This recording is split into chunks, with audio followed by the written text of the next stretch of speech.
जंगल के चारों तरफ से घिरा हुआ एक गांव था जिसका नाम था बेलापुर। उसी गांव में एक पुराना कुआं था जिसके पास सभी जाने से भी डरते थे। कई साल पहले की बात है। मैं तुम्हारे बच्चे की माँ बनने वाली हूँ और मैं तुमसे शादी करना चाहती हूँ। सुरभि पागल हो गई हो। मैं कहाँ जमींदार का बेटा और तुम कहाँ गरीब घर की। राजन, अगर तुम मुझसे शादी नहीं किए तो मैं पंचायत के सामने सारी बात बता दूंगी। तभी राजन सोचने लगे, क्यों न मैं सुरभि को इसी कुएं में धक्का दे लूं और किसी को पता भी नहीं चलेगा और मेरी बदनामी भी नहीं होगी। और सुरभि वहाँ से कुएं की तरफ चल देती है। जैसे ही सुरभि कुएं के पास पहुँची तैसे ही वह धक्का दे देता है सुरभि को। तभी वह चिल्लाने लगी, बचाओ बचाओ राजन, मुझे बचाओ, मैं डूब रही हूँ।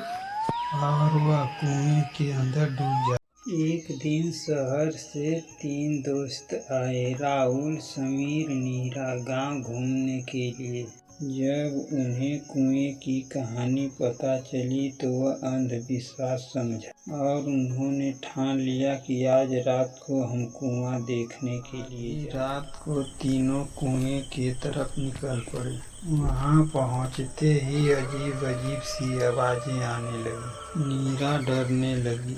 देखो, अगर हम ऐसे डरेंगे तो कुएं का रहस्य नहीं पता कर पाएंगे। ऐसा कहकर राहुल कुएं के तरफ चल देता है। तभी कुएं में से आवाज आती है, मुझे बचाओ। जैसे ही वह कुएं में झांकता है वैसे ही उसको झटका लगता है और जमीन पर गिर जाता है। मैं तुम सबको और चुड़ैल जाकर उसके शरीर में घुस जाती है। ऐसे तैसे करके जान अपनी सब बचा लेती। अगले दिन, देखो बाबा, इसको क्या हो गया, ये उठ नहीं रहा। अभी देखता हूँ बेटा। ओम बूम बाम सोहा, ओम बूम बाम सोहा। बेटा, तुम सबने चुड़ैल का शांति भंग किया है, इसके वजह से यह इसके शरीर के अंदर घुस गई है। बाबा, कैसे भी करके चुड़ैल की आत्मा निकाल दीजिए। ओम बूम बाम सोहा, ओम बूम बाम सोहा। तभी चुड़ैल की आत्मा बाहर निकलती है।